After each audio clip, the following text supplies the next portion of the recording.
আমার এই জায়গায় বসা একজন নারী নেই, এমনকি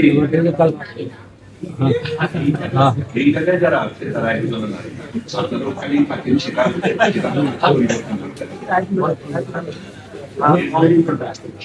আমাদের ক্ষেত্রে নারীর বিষয়ে কিছু অবস্থান রয়েছে যেটা আমি ঘোর বিরোধিতা করি। তারপরেও আমি আজকে সেটার কারণ জুলাই সনদটা এতই গুরুত্বপূর্ণ,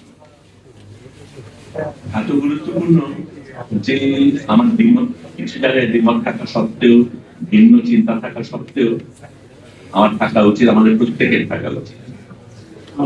আমি যেই কথাগুলি বলছি সেটা বলতে গিয়ে আমি জুলাই যোদ্ধাদের স্মরণ করি, তাদের ত্যাগের কথা স্মরণ করি, তাদের সংগ্রামের পক্ষে শ্রদ্ধা জানাই, তাদের সালাম জানাই। কিন্তু আমি মনে করি বলতে চাই যে এই যুদ্ধ কিন্তু শুধু 2024-এ হয়নি, তারা অনেক আগে থেকে হয়েছে। এখানেই অনেকে যারা আছেন তারা অনেক আগে থেকে তারা কিন্তু লড়াই করে যাচ্ছে, এবং সেই লড়াইয়ের ফলেই কিন্তু আমরা এই জায়গাটায় আসতে পেরেছি। 2018-র কথা যখন বলি তখন ছবি তুলতে একটু আগে কথা আমাকে জিজ্ঞেস করছিলেন আপনি ছবি তুলবেন না কথা বলবেন, আমি ছবি তুলি।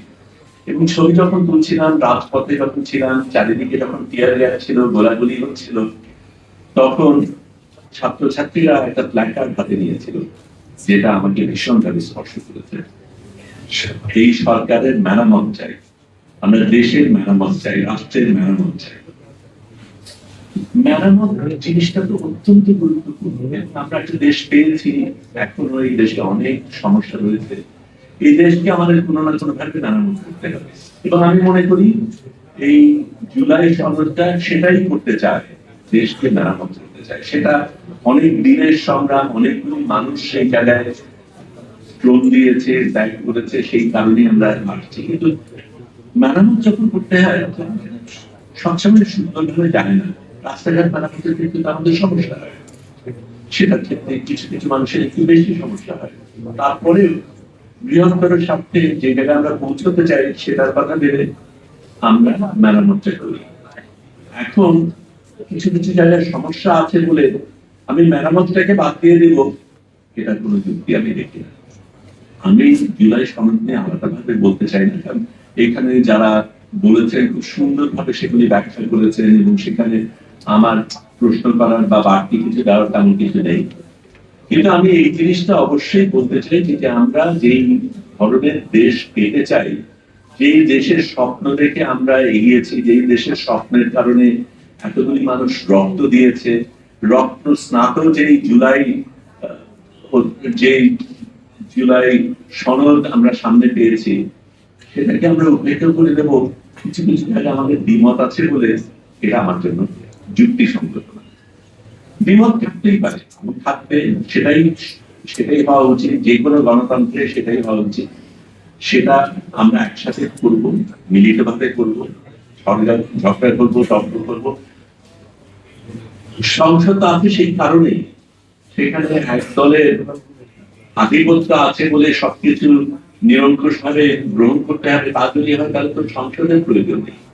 সংসদে দ্বিমত হবে, সংসদে তর্ক হবে, সংসদে যে যার মতন মতামত দেবে, একজন আরেকজনকে যুক্তি দেবে, যুক্তির কারণে আমি আমার মত বদলাবো কিছু ক্ষেত্রে, সেটাই তো সংস্কৃতি হওয়া উচিত। এবং সত্যিকার অর্থে আমরা একটা ভিন্ন সংস্কৃতি, ভিন্ন রাজনৈতিক সংস্কৃতি চাই, সেই আকাঙ্ক্ষা নিয়ে তো আমরা এগোচ্ছি, সেটাই তো আমাদের নতুন বাংলাদেশে। আমার তার বেশি কিছু বলার নেই। আমি সত্যিই মনে করি জনগণের স্বার্থে যেটা হওয়া উচিত সেটাই আমাদের প্রত্যেকের গ্রহণ করা উচিত। আমরা ব্যক্তি স্বার্থকে ভুলে যাই, দলীয় স্বার্থকে ভুলে যাই, দেশের স্বার্থ নিয়ে লড়াই করি, সেটাই আমাদের হওয়া উচিত। আর সাংবাদিক ভাই বোনদের জন্য একটু বলি, আমি ছোট করেই বলেছি, একটা প্রবণতা রয়েছে এগুলি রিপোর্টিং এর ক্ষেত্রে, যেটা নিয়ে আমি একটু আপনাদের সাথে দ্বিমত পোষণ করি। রিপোর্টিং এর ক্ষেত্রে বাছাই করে ঠিক যেটা আপনার পছন্দ সেটাই যদি দেন, তাহলে সেটা প্রপাগান্ডা, সেটা রিপোর্টিং না। দয়া করে সেটা করবেন না। ধন্যবাদ।